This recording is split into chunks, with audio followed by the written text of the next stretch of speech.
Forcément on joue différemment, mais on joue ni moins bien ni mieux, c'est juste qu'il faut s'adapter toujours aux conditions, et quand c'est des conditions comme ça, c'est vraiment quelque chose de... Enfin, même pour nous c'est inattendu, parce qu'en fait avant 1 heure avant le concert, on connaissait pas ce lieu, et on arrive, on débarque, et puis on voit effectivement cet endroit magnifique avec cette vue magnifique, mais aussi beaucoup de contraintes acoustiques dont on n'a pas l'habitude en tant que musicien, et en tant que musicien avant...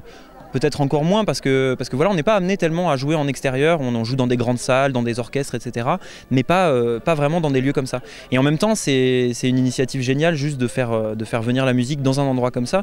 Et même le public vient avec une démarche légèrement différente puisqu'il monte à pied jusqu'ici quand même.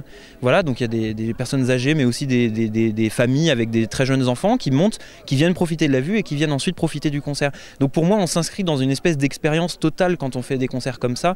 Les gens viennent pas juste écouter de la musique, ils viennent passer un moment un peu hors du temps et voilà, et c'est ce qu'on essaye de leur apporter. Néanmoins, il faut aussi parfois essayer d'amener un petit peu le répertoire qui est parfois un petit peu ardu à comprendre.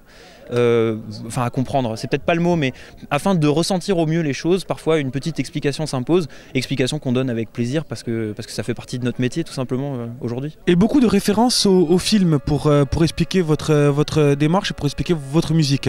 Oui, alors en fait le truc c'est que le film c'est l'image.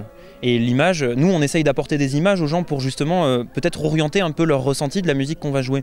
Et aujourd'hui la façon la plus simple parfois d'exprimer ces images-là, c'est de faire des références un peu cinématographiques, parce que c'est généralement quelque chose qu'on a tous en commun en fait.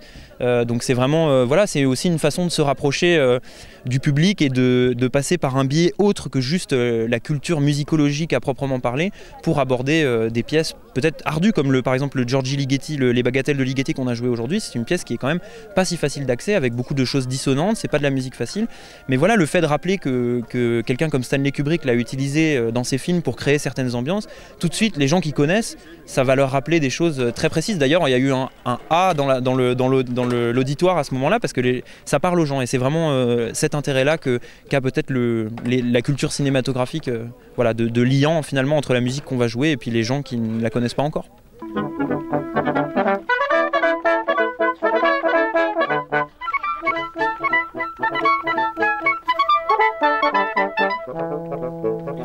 Ici on est au départ du Gervin, entre mer et montagne, et c'est toujours un plaisir de recevoir des groupes, surtout en musique classique où toute la sympathie de cette musique et son universalité correspond parfaitement à l'endroit. Et il y a une vraie communication entre cette musique et le public qui vient, il faut le dire, à pied, exprès.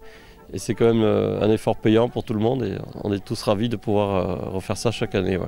Et ça permet aussi de maintenir ces endroits, de les maintenir vivants. Oui, d'une part, on entretient ces endroits en les débroussaillant chaque année, en créant des sentiers autour du Gervin, autour de Calenzane et de Montcal. Et toute l'année, il y a une attente de ce concert, d'autres rencontres, comme il y a à Sainte-Restitude où il y a eu hier à Montégrosse. On est tous ravis, un peu comme Noël chaque année, de se retrouver tous ensemble dans une espèce de grande famille, quoi.